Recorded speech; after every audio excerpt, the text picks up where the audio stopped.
ನಮ್ಮಮ್ಮ ಬಂದಿತ್ತು ಅದಕ್ಕೆ ನಮ್ಮಮ್ಮನ ಬಿಡಕ್ಕೆ ಬರ್ಬೇಕಾಗಿತ್ತು ಅದಕ್ಕೆ ನಮ್ಮ ಚಡ್ಡಿ ಚಿಕ್ಕನ ತಗೊಂಡು ಬಂದೆ. ತೋಟದ ಹತ್ರ ನಾನು ಆರ್ಡರ್ ಮಾಡಿದ್ದು ಜ್ಯೂಸ್ ಮಿಕ್ಸರ್ ನೆನ್ನೆ ಬಂದಿತ್ತು. ಅದರಲ್ಲಿ ಟ್ರೈ ಮಾಡೋಣ ಅಂತ 2 ಥರದ ಜ್ಯೂಸ್ ಮಾಡ್ಕೊಂಡು ಕುಡ್ಕೊಂಡ್ವಿ ನಾನು ನಮ್ಮ ಚಡ್ಡಿ ಚಿಕ್ಕ ಎಲ್ಲಾರು. ಚಿಕನ್ ತಂದಿದ್ದರಿಂದ ಕುದಿನ ಕಿತ್ಕೋಬೇಕಿತ್ತು ಅದಕ್ಕೆ ಕುದಿನ ಕಿತ್ಕೊಳಕ್ಕೆ ಅಂತ ಬಂದೆ. ಇದು ನಾಟಿ ಕುದಿನ ನೋಡಿ ಎಲೆ ದಪ್ಪ ಇರುತ್ತೆ. ಅದಕ್ಕೆ ಎಷ್ಟೊಂದು ಜನ ತಗೊಳೋದಿಲ್ಲ ಇದನ್ನ ಫಾರಂ ಕುದಿನಾನೇ ತಗೊಂತಾರೆ. ನಾಟಿ ಮತ್ತೆ ಚೆನ್ನಾಗಿರೋದನ್ನೆಲ್ಲ ಎಲ್ಲಿ ತಗೊಂತಾರೆ ನಮ್ಮ ಜನ. ಹೊಲ ನೋಡಿ ಸಾಕಾಗಿದೆ ನಮ್ದು. ಅಲ್ಲಿ ರಾಗಿ ಹಾಕಿದ್ದಾರೆ. ಈ ಕಡೆ ಬಾಳೆ ಗಿಡ ಇದೆ. ಇದೇ ತರ ಸುತ್ತ ಹೊಲ ತುಂಬಾ ಎಲ್ಲ ಇದೆ. ಹಂಗೆ ಕರ್ಬೇವು ಕಿತ್ಕೋಬೇಕಿತ್ತು ಅದಕ್ಕೆ ಕರ್ಬೇವು ಕಿತ್ಕೊಳಕ್ಕೆ ಅಂತ ಬಂದೆ. ಇದು ನಾಟಿ ಕರ್ಬೇವೆ ನೋಡಿ ಎಷ್ಟು ದಪ್ಪ ದಪ್ಪ ಎಲೆ ಇದೆ. ಒಳ್ಳೆ ಗೋರಂಟಿ ಗಿಡದ ಎಲೆ ಇದ್ದಂಗೆ ಐತೆ ನೋಡಕ್ಕೆ. ಆದ್ರೆ ನಾಟಿ ಎಲೆ ಅದು. ನಮ್ಮ ಹಸುಗಳು ನಾಯಿ ಆ ಕಡೆ ನಮ್ಮ ಟರ್ಕಿ ಕೋಳಿ ಎಲ್ಲ ಇದೆ.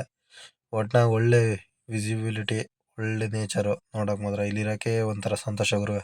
ನಮ್ಮಮ್ಮ ಇಲ್ದೇ ಇರೋದಕ್ಕೆ ಹೂವು ಯಾರು ಬಿಡಿಸಿಲ್ಲ ಅದಕ್ಕೆ ನಮ್ಮ ಗಿಡದಾಗ ಇನ್ನು ಹೂವು ಹಂಗೆ ಕಾಣಿಸ್ತಾವೆ. ಇಲ್ಲ ಅಂದ್ರೆ ಎಲ್ಲ ಬೋರ್ಡ್ ಬೋರ್ಡ್ ಆಗಿ ಕಾಣಿಸೋದು ನೋಡಿ. ಇವೆಲ್ಲ ಸಾಕತ್ತಾಗಿರುತ್ತೆ ವ್ಯೂ ಪಾಯಿಂಟ್ ಮಾತ್ರ. ಹಂಗೆ ಇಲ್ಲಿ ನೋಡಿ ಬ್ಯಾಕ್ ಸೈಡ್ ಅಲ್ಲಿ ತೋರಿಸ್ತೀನಿ ಹಿಂದೆಗಡೆ ಡೈರೆ ಹೂವು ಎಲ್ಲ ಹಾಕ್ಯವ್ರೆ. ಇಂಗ್ಲೀಷಲ್ಲಿ ಏನಂತಾರೆ ಅಂತ ನಂಗೂ ಗೊತ್ತಿಲ್ಲ. ಡೈಸಿ ಅನ್ಬೋದು ಮೋಸ್ಟ್ಲಿ. ಸಾಕತ್ತಾಗಿದೆ ಚೆಂಡು ಹೂವನ ಎಲ್ಲ.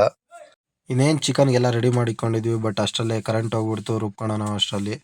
ನೋಡಿ ಎಲ್ಲ ಐಟಮ್ ರೆಡಿ ಮಾಡಿಕ್ಕಿದ್ದೀವಿ ಇಲ್ಲಿ. ಅದಕ್ಕೆ ಎಲ್ಲರೂ ಆಚೆ ಬಂದು ನಮ್ಮಮ್ಮ ಮಾಡಿಕ್ಕಿರೋ ಒಗ್ಗರಣೆ ಹಾಕಿರೋ ಪುರಿನ ತಿನ್ಕೊಂಡು ಕೂತ್ಕೊಂಡ್ವಿ ಎಲ್ಲರೂ. ಅದು ಸಾಲದು ಅಂತ ಮಿಕ್ಸ್ಚರ್ ತಂದು ಕೊಡ್ದು ನಾನು ನಮ್ಮ ಚಡ್ಡಿ ಚಿಕ್ಕ ತಿನ್ಕೊಂಡ್ವಿ. ಅದಾದ್ಮೇಲೆ ಕರೆಂಟ್ ಬಂತು ಅದಕ್ಕೆ ಮಿಕ್ಸಿಗೆಲ್ಲ ಹಾಕ್ಬಿಟ್ಟು ಬಂದಮೇಲೆ ಟಿವಿ ನೋಡ್ಕೊಂಡು ಹಂಗೆ ಅಡುಗೆನೂ ಮಾಡ್ತಿದ್ರು. ನೋಡಿ ಚಪಾತಿ ರೆಡಿ ಆಗ್ತಿದೆ, ಇಲ್ಲಿ ಸಾರು ಈ ಕಡೆ ಪಲ್ಯ ಎಲ್ಲ ರೆಡಿ ಆಗ್ತಾ ಇದೆ.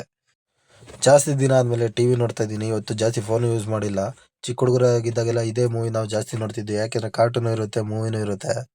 ಹಂಗೇನೆ ಅಡುಗೆನೂ ರೆಡಿ ಆಗಿತ್ತು. 2 ಥರದ ಕಬಾಬು, ಚಪಾತಿ, ಸಾರು, ಲಿವರ್ ಫ್ರೈ ಎಲ್ಲ ರೆಡಿ ಆಗಿತ್ತು. ಇದೆಲ್ಲ ಇದ್ಮೇಲೆ ನೆಂಚ್ಕೊಳಕ್ಕೆ ಈರುಳ್ಳಿ ಸೌತೆಕಾಯಿ ಇರಲೇಬೇಕಲ್ವಾ. ಅದಕ್ಕೆ ಅಂತ ಎಲ್ಲನೂ ತಟ್ಟೆಗೆ ಹಾಕೊಂಡು ನಾನು ಬ್ಯಾಟಿಂಗ್ ಮಾಡಕ್ಕೆ ರೆಡಿ ಆದೆ. ಬ್ಯಾಟಿಂಗ್ ಮಾಡಿಬಿಟ್ಟು ಮನಿಕೊಂಡಿದ್ವಿ. ಆಮೇಲೆ ಟೈಮ್ ಆಗಿತ್ತು ಎದ್ಬಿಟ್ಟು ನಾನು ನಮ್ಮ ಚಡ್ಡಿ ಚಿಕ್ಕ ಹೊರಟ್ವಿ. ಬೆಳಗ್ಗೆ ಅವ್ನು ಸ್ಕೂಲ್ಗೆ ಇರುತ್ತೆ ಅಂತ ಹೇಳಿ.